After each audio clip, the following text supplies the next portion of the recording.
54번 유전자 키, 탐욕에서 승천으로. 선물 수준에서 열망은 다른 사람들의 이익을 위해 협력하는 것과 관련이 있습니다. 선물과 그림자의 차이는 에너지가 투자되는 방식에 있습니다. 그림자 수준에서 축적된 에너지는 실제로 아무런 목적도 없이 더 많이 축적되는 방향으로 돌아가지만, 높은 수준의 주파수에서는 축적된 에너지가 재활용되어 계층 구조가 낮은 사람들을 지원하는 데 사용됩니다. 이런 식으로 진정으로 건강한 모델이 만들어집니다. 54번째 선물은 자연계의 모든 시스템이 상호 연결되어 있고, 따라서 어느 한 영역에서 에너지를 차단하면 궁극적으로 자신의 자원이 고갈된다는 것을 알고 있습니다. 유전자 키 54, 선물 열망.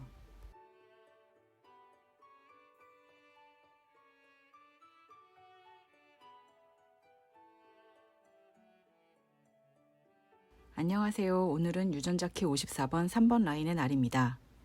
한 해를 마무리하는 4개의 종결 코드를 묵상하며 새로운 해에 무엇을 버리고 무엇을 가지고 갈지 묵은 때를 털고 점검하는 시간을 보내고 있습니다.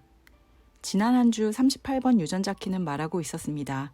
그것의 그림자 상태인 투쟁에서 벗어나 띠띠 명예로 나아가는 길은 자신이 분리되어 있다는 착각에서 벗어나 더 높은 목표를 위해 인내하는 것이며, 그 싸움은 두려움 때문이 아닌 사랑을 위한 것이라고 말입니다. 투쟁의 목적을 높게 분명하게 세웠다면 이제 에너지를 투입하는 방식을 점검할 때입니다. 54번 유전자 키의 선물 열망은 축적된 에너지를 다른 사람들의 이익을 위해 사용합니다. 자연계의 모든 시스템이 연결되어 있음을 알고 있으며, 이기심으로 인해 축적된 에너지를 자신에게 다시 축적하는 방식으로 에너지의 흐름을 차단하면 결국 자신의 자원도 고갈됨을 이해하는 것입니다. 갓 태어난 아기가 먹고자 하는 욕구가 없다면 생존할 수 없을 겁니다. 이렇듯 탐욕은 인간 생존과 관련된 필수적인 본능이고, 진화적 차원에서 인간종에게 기여했지만 이제 그 기능은 유효 시간을 한참 넘겼습니다. 인류가 사바나를 벗어난 지도 한참 되었으니까요. 하지만 우리는 아직도 생존적 두려움에 반응하는 사바나의 방식으로 살아가고 있음을 일상 수준에서도 자주 경험하게 됩니다. 오늘 아침 묵상을 마치고 상쾌한 기분으로 운동을 하러 집을 나섰습니다. 그런데 엘리베이터 문이 열리자 정면에 문서 여러 장이 벽면 가득 붙어 있는 것이 눈에 띄었습니다. 10여 장은 되어 보이는 A4 사이즈의 문서에 글자 크기 10 정도의 글이 빼곡히 들어차 있는데 읽지 않아도 무거움이 느껴져 저항감이 들더군요. 대충 읽어보니 입주민 대표회의의 의장을 해임할 것을 건의한다는 내용인데, 직권남용, 권리행사 방해죄, 모욕 협박죄 같은 단어들이 들어가 있고, 강력한 법적 테두리 안에서 처벌할 것을 요청한다는 예의 그 뻔한 조합의 말도 잊지 않았더군요. 또 다른 벽에는 해임을 권고받은 자의 소명글도 붙어 있었습니다. 좋은 기분으로 하루를 시작하던 저는 순식간에 두려움과 투쟁, 탐욕이 넘실대는 한편 감옥 속에 갇혔습니다. 글쎄, 사안에 대해서는 잘 모르겠습니다. 아파트 단지 어플이라는 것이 있긴 하지만 워낙 단지 내 게시판이라는 곳이 정작 중요하거나 건설적인 정보 전달의 채널이라기보다는 프로 불편러들의 성토장이라 잘 들여다보지 않거든요. 하지만 사건이 강력한 법의 처분을 운운할 일이 아니라는 것 정도는 알 수 있었습니다. 사람들은 왜 조정 가능한 일에 대한 자신들의 권한을 법에게 내어주려 하는 걸까요? 도시의 밀집 거주를 가능하게 하는 주거 형태인 아파트는 건축법과 주택법에 의해 공동주택이라고 불립니다. 하지만 그곳에 거주하는 사람들이 공동이라는 의미를 제대로 이해하고 공동의 거주를 위해 살아가고 있는지는 의문입니다. 아파트는 그저 자산 증식의 투자 수단으로만 인식하고 있는 것 같습니다. 이외에도 일상의 여러 영역에서 타인의 이득을 자신의 손해로 인식하는 경우를 자주 목격합니다.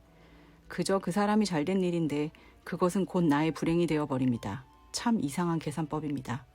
심리학에서 시작된 불교의 자비에 대한 논의는 이제 일부 경제학자들의 관심으로도 확장되어 가고 있습니다.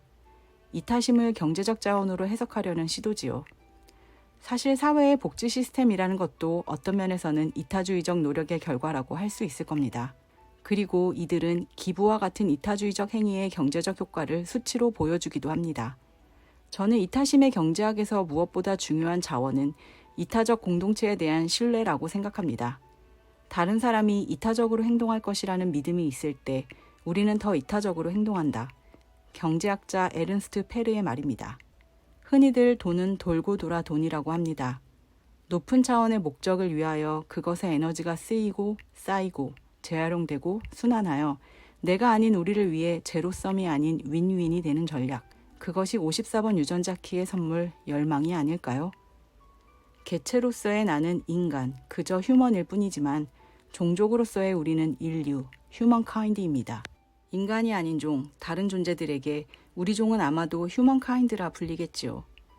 재미나게도 인간종을 뜻하는 인류라는 단어를 구성하고 있는 말은 친절이라는 다른 의미 또한 가지고 있습니다. 그러니 우리는 친절해질 수 있다고 콜드플레이는 노래합니다. 우리는 더 큰 목적을 위해 에너지를 투자할 수 있을 겁니다. 희생자가 될까 두려워하는 마음에서 비롯한 이기심의 뭉텅이를 2022년에 남겨두고 공동체적 인류의 하나로서 이타심을 2023년에 소망하는 선물로 가지고 가겠습니다. 기꺼이 깨어져 깨어나겠다고 다짐하는 라무였습니다. 감사합니다.